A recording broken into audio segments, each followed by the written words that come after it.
Hello, everyone, and welcome to Cloud training web series on Google Workspace.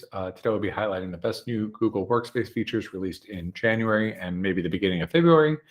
My name is Nick Marchese, and we're hoping to share with you today. There wasn't a ton that was released in January that necessarily is attractive to most users. So this will be a little bit shorter today, but we encourage you to check out our upcoming videos as well to get a little bit more into detail on some of the new features. So some of the things that we'll be talking about, we got one admin specific thing that we think is worth checking out. It's a beta. And then we have some all user topics that we want to share with you today. Some things that are really exciting and very cool, some things that were previously in beta, now they're generally available, and then some big changes coming ahead. So the directory sync beta is a new solution that's being rolled out to make it quicker and easier to synchronize your Active Directory user and group data with your Google Cloud Directory. So this is an alternative to Google Cloud Directory Sync, which I know a lot of folks use.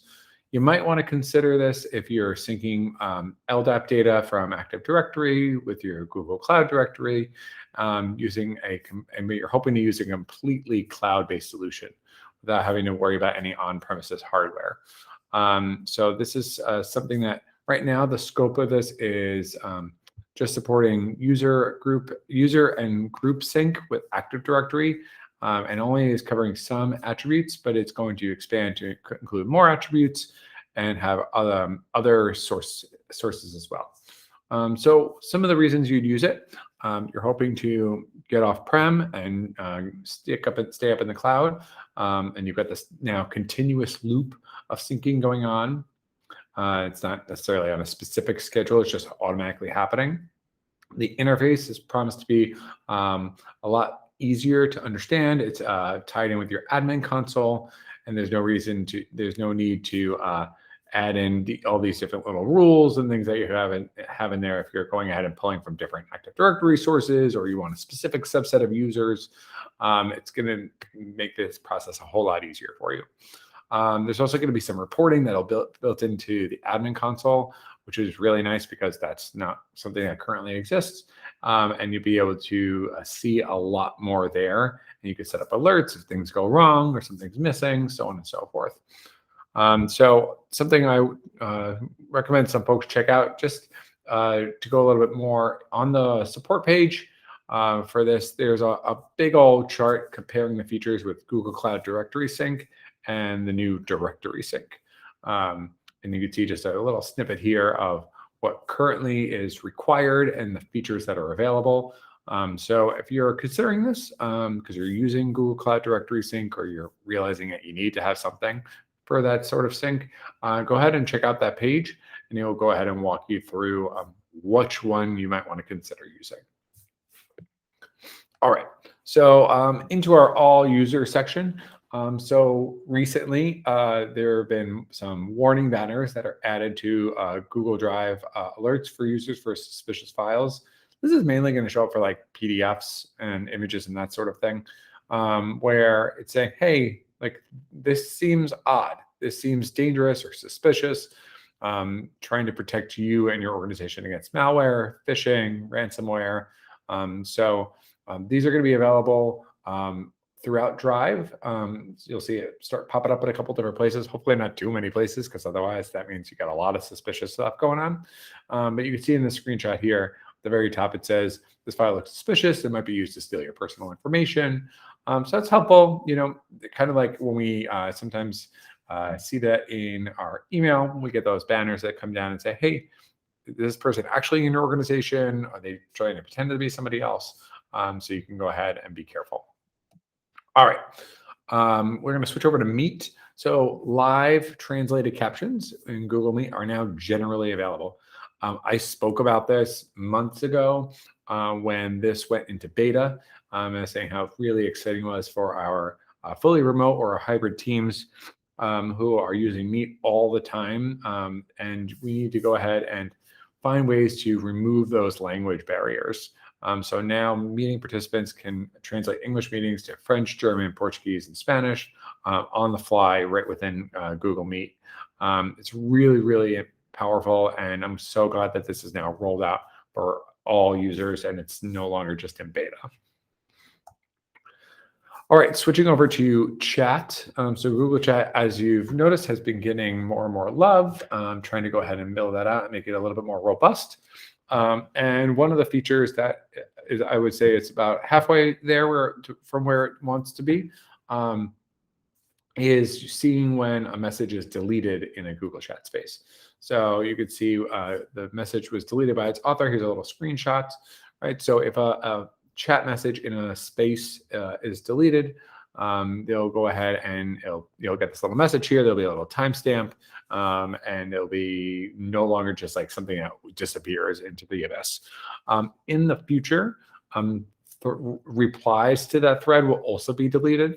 And that's not quite there yet, but that'll be rolling out as well. For right now, it's just going to be that message. We're going to switch over to Calendar. Calendar got 2 updates in January as a way to help you increase your productivity. So if you're somebody who's using tasks, then you're going to really love these. So now you can now set up tasks to repeat in Calendar. I always thought it was odd that we couldn't set up tasks to repeat. Now you can create recurrence rules for tasks. You could edit one for an existing task. You could set an end condition, just like you do with a calendar event. That's going to be really helpful for those things that are happening consistently, and you are always trying to remind yourself, and you need to go ahead and set those up so they're happening on a regular basis. Now you can do that with tasks. And the thing that I've been using the most is managing our overdue tasks.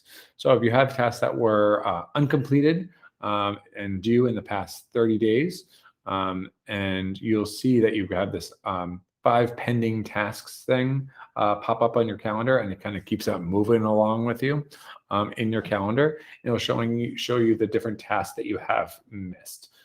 This has been really helpful for me to have that right there at the top, and I can see it right as I'm looking at my calendar, because I have my calendar open all the time, and it's really great that it's right there, easy to go ahead and just get a reminder and check it off and be done with it. So tasks get 2 big updates in the last month to try and give you a little bit more productivity boost. And our last big thing is there's a new integrated view for Gmail, which features Gmail, Google Meet, Google Chat, and Spaces all in one spot. So this is something that started rolling out on rapid release at the end of February, and then it'll be starting to roll out for regular scheduled release sometime here in early March. And you'll start to see this sort of pop up within your domain. It doesn't hit everybody in your domain necessarily at the same time. So some users might start seeing it while others still don't have it. But it's really great to be able to bring everything in this one space. So you're not necessarily having 2, 3, 4 tabs to handle Gmail, Chat, Spaces, and Meet all at the same time. So within here, you're able to quickly toggle between them or have them overlaid in a way to make things a little bit simpler for you, and get some previews from the navigation bar to see what messages are there, what you need to address right away, what can you worry about later, and so on and so forth. There's more features rolling out with this in the future, including the search bar becoming a little more robust to handle this new look.